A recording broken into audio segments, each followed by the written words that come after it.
When reading Lewis Carroll's Alice's Adventures in Wonderland, most readers visualize the Queen's croquet game play out in their heads. It was all ridges and furrows. The balls were live hedgehogs, the mallets live flamingos, and the soldiers had to double themselves up and to stand on their hands and feet to make the arches. A view might see vivid details, such as the pattern on the hedgehog's scales or the flush of the queen's face. However, a small fraction of readers have a drastically different experience. As the scene plays out on the page, within their heads, they see absolutely nothing. This inability to clearly visualize images in the mind's eye is known as aphantasia, and it applies to around 4% of the world's population. It was first characterized by a psychologist in the 19th century who asked study participants to visualize their breakfast table and then rate the vividness of and color of this mental picture.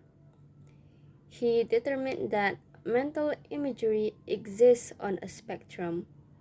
At one end are people with aphantasia, and at the other are people with hyperphantasia, with imagery so real it rivals seeing.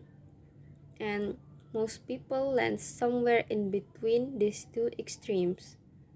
But how do we know if someone with aphantasia isn't describing the same experience as someone with mental imagery, just in different terms? In other words, how does one objectively measure what's going on in someone else's mind? In one study, scientists looked for clues in people's eyes. They investigated differences in pupillary light reflexes, or how the pupil automatically constricts in response to light. Even just imagining that you are looking into a light will cause the pupil to narrow, or at least it will if you have mental imagery. They found that the eyes of people with aphantasia don't constrict when imagining light. Brain imaging studies may help decipher another perplexing phenomenon.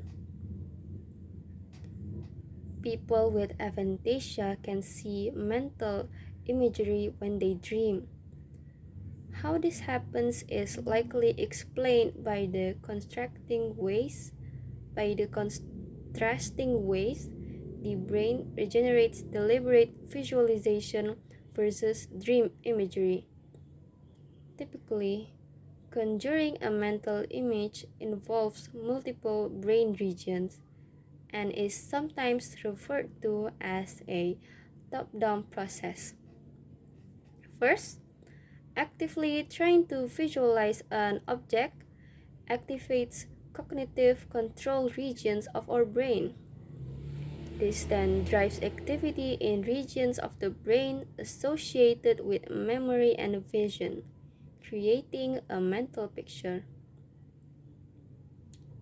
People with hyperphantasia tend to have stronger connections between these regions compared to those with aphantasia. As for dreaming, many scientists believe this imagery is produced by a different bottom-up pathway, through activity deep in the brain spontaneously activating visual and memory systems. So, what causes the spectrum of mental imagery to develop? Aphantasia often runs in families, suggesting that the vividness of your mental canvas may be influenced by your genes. While most people with aphantasia have it their entire lives, some people can develop it later in life, often due to brain injury or psychological conditions. But in most cases, imagery extremes aren't considered disorders in need of treatment, but rather intriguing variations in human experience. For example, for those with a mind's eye, the excitement of a thrilling story will cause them to sweat a little, even if they don't notice it. People with aphantasia, however, lack this sweat response, presumably because it depends on the emotional effect of imagining the storyline.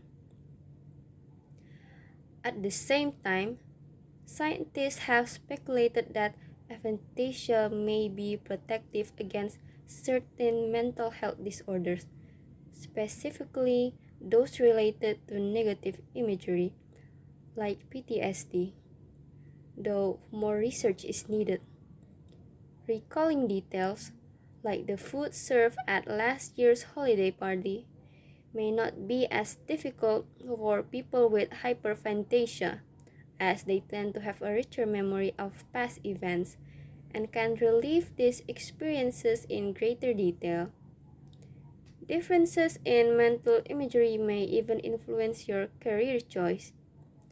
A survey of over 2,000 people found that those with aphantasia are more likely to work in STEM professions, while people with hyperphantasia tend to gravitate towards jobs in the arts, media, and design. We may never be able to fully understand what's happening in another person's mind. The inner world of those around you might be quite different from your own.